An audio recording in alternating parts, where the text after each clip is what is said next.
म्हणजे वक्तृत्व शैली या मुद्द्यासंदर्भात थोडंसं बोलणार आहे. महाराष्ट्रामध्ये पूर्वी विष्णूशास्त्रीची भूमिका महाराष्ट्र विद्वान होते. त्यांनी निबंध मागवला. या निबंध मागणीमध्ये त्यांनी एक मुद्दा असा मांडलेला आहे की या महाराष्ट्रामध्ये जेव्हा सामाजिक काम करायचं आहे तेव्हा दोन मार्गाने जावं. पहिला मार्ग आहे रचना आणि दुसरा मार्ग आहे रचना. त्यातला रचना या शब्दाचा अर्थ असा आहे की रचना म्हणजे संस्थात्मक उभारणीकरण आणि रचना म्हणजे बोलणं किंवा लिहिणं.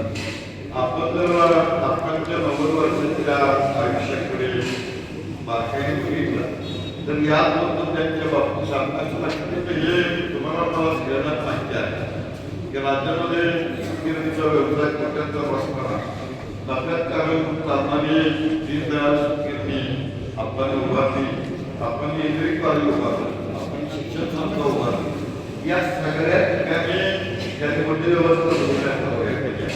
म्हणजे साधू लावल्या आपण कुठल्याही संस्थेकडे जाऊन बघा प्रथम क्रमांकाची स्वच्छता म्हणजे स्वच्छता हे मूल्य अशा प्रकारची रचनात्मक उभारणी करताना त्यांनी निर्माण केलं. आणि हे सगळ्यात जास्त आपण महत्वाचं जे काम आहे आपल्या चांगल्याचं काम आपल्याला माहिती आहे. पण चौकीला जाऊन त्या ठिकाणी आईच्या जे आपण संकल्पना आहे ही खास वेगळी आणि आपल्या संकल्पनेतून आकारला आहे. म्हणजे एका बाजूला रचना या मुद्द्यावरती आपण जसं काम केलं त्याच पद्धतीने दुसरा मुद्दा जो आहे रचना म्हणजे बोलणं आणि लिहिणं.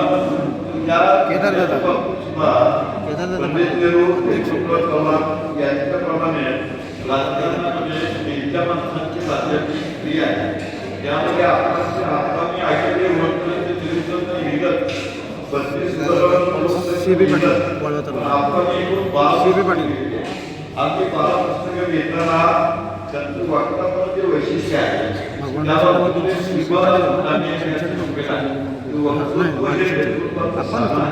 आपल्या ठिकाणी बघतो जे त्यांच्या आपल्यासाठी टाकले आराम पाटील हे जी उदाहरण आहे हे त्यांचं वक्तृत्व त्यांच्या नेतृत्वाची प्रमुख उदाहरण. या पद्धतीनं आपणच्या बोलण्याचं नेतृत्वाचं जे साधन आहे ते नेतृत्वाचं वक्तृत्व आहे.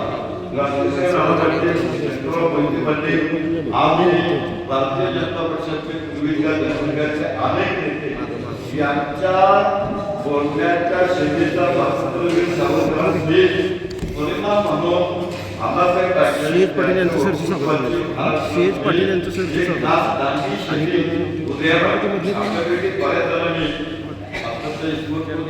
नगरपालिका निवडणुकीमध्ये आपल्याचं भाषण ऐकले.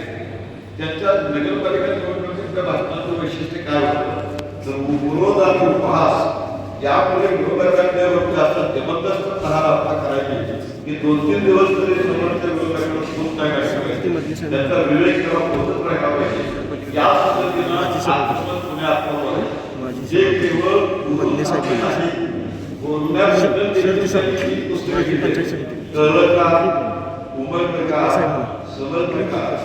या 3 पुस्तकांमध्ये 275 छोट्या छोट्या कथा आहेत की ज्याला सार्वजनिक जीवनामध्ये भाषण करायचं आहे त्याला या पुस्तकाचा पुढे उपयोग होऊ शकतो.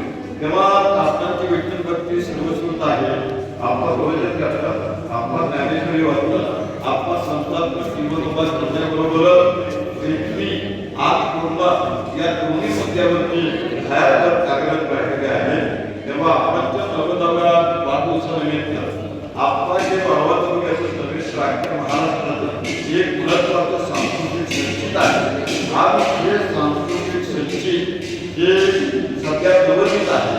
तेव्हा या नवोदित असलेल्या वक्तृत्वाच्या सांस्कृतिक संचिताला 100 पूर्ण करावी अशा प्रकारच्या शुभेच्छा देतो.